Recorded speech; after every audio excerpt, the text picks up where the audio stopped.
Mi nombre es Silvana Ferreira y soy la autora de El peronismo denunciado.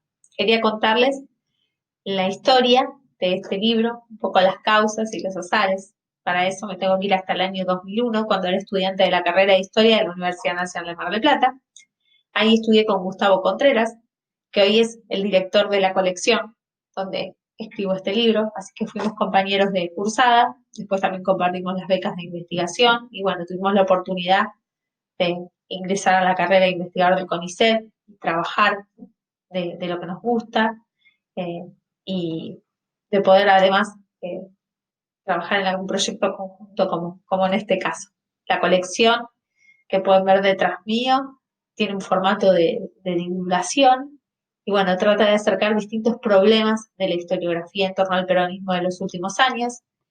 Eh, en el caso de mi tomo, se aboca a los estudios sobre antiperonismo, si tuviéramos que ponerle una etiqueta más general, y un poco eso es lo que trata de mostrar la foto de la tapa, que es de la Marcha Cívica de la Libertad del año 56, muestra ya fuertemente esa simbología de la identidad antiperonista.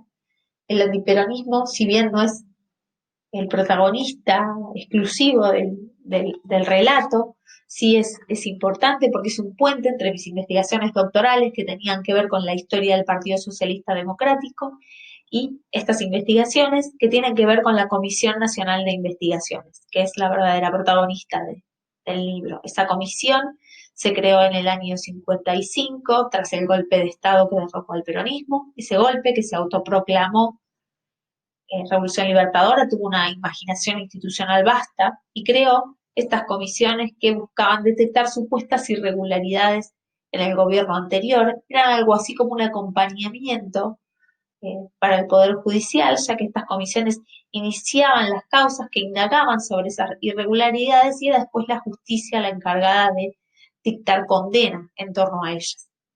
En el libro, el primer capítulo se aboca a problemas de la historiografía del antiperonismo y trata de recuperar algunas preguntas centrales sobre homogeneidad y heterogeneidad o sobre la posibilidad de pensar el conflicto peronismo-antiperonismo desde distintos ángulos. El capítulo 2 es más clásico, trabaja sobre las comisiones investigadoras, quiénes eran los que participaban de esas comisiones, cómo sesionaban, cuántas comisiones hubo, si bien inicialmente conocemos una, después nos enteramos que hubo cientos de esas comisiones que se abocaron a indagar en torno a provincias, a municipios, a distintos ministerios, la temporalidad de esas comisiones. Nos abocamos a trabajar con este actor que consideramos era un actor poco conocido hasta el momento dentro de un proceso sí ya más indagado como fue el proceso de desperonización. Estas comisiones tenían ese interés de la escasa, eh, del escaso abordaje o de la escasa atención, mejor dicho, que habían recibido, si bien había algunos trabajos importantes como el de Marta Ruffini, que, que sentaban bases para ir avanzando, y nos interesaban porque había un producto de esas comisiones, que era el libro negro de la segunda tiranía, que mostraba eh, que es ese proceso de despenalización que a priori fue considerado como un fracaso, podía también ser pensado desde una dimensión del éxito. ¿Cuál era esa dimensión del éxito? La posibilidad de construir un conjunto de ideas fuertes y de representaciones que guiaron a la identidad antiperonista, que fortalecieron a la identidad antiperonista, que circulan aún hoy. Entonces, bajo esa idea general, fuimos pensando desde dónde eh, se podía seguir construyendo una historia de esas comisiones. Y la primera intuición tuvo que ver con pensar ese conflicto peronismo-antiperonismo un poco más a ras de suelo. ¿Por qué fue nuestra primera intuición? Y bueno, eso tenía que ver con nuestra formación anterior. Nos formamos en un grupo en donde la historia regional, la historia provincial, la historia local era una forma privilegiada de acceso a la historia, a los problemas de la historia política, las vivencias de los actores, recuperar su agencia, la perspectiva a ras de suelo. Entonces, ese fue nuestro primer objetivo, bueno, recuperar esas, esas denuncias que algunos sujetos habían realizado a otros dentro de las comisiones. Entonces nos encontramos con denuncias entre vecinos, denuncias entre compañeros de trabajo, denuncias en las escuelas, que nos mostraban el quiebre del orden social que había ocurrido durante el peronismo. Y nos mostraban también superposiciones entre lo político y lo privado que nos permitían complejizar esas visiones que teníamos sobre el peronismo y el antiperonismo. Entonces ahí de nuevo, cómo se van abriendo los diálogos, cómo se va construyendo el problema de investigación. No nos quedamos únicamente con ese diálogo con la historiografía regional del peronismo o con esos diálogos con la microhistoria, con los voz de escala, sino que empezaron a aparecer otros textos que nos abrieron nuevos campos historiográficos.